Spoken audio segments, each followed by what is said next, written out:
ଏବେ ଆମେ ପୁରୀର ବଡ଼ ଦାଣ୍ଡରେ ଅଛୁ।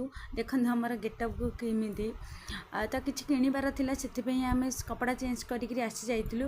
ଯେତେବେଳେ ଆସିକିରି ଦେଖିଲୁ ନା ବଡ଼ ଦାଣ୍ଡ ଏକଦମ ମାନେ ଖାଲି। ଆମେ ଯେତେବେଳେ ଖରାବେଳେ ଆସିଥିଲୁ ଠାକୁରଙ୍କୁ ଦର୍ଶନ କରିବା ପାଇଁ ନା, ମାନେ 12:30ରୁ ଆମେ ଦେଖି ଠାକୁର ଦର୍ଶନ ମିଳିଲେ 5ଟାରେ। ଏକଦମ ଟାଇଟ୍ 4 ଘଣ୍ଟା ୱେଟ୍ କଲା ପରେ ଠାକୁରଙ୍କ ଦର୍ଶନ। ବାପରେ ବାପ କେତେ ଟାଇଟ୍।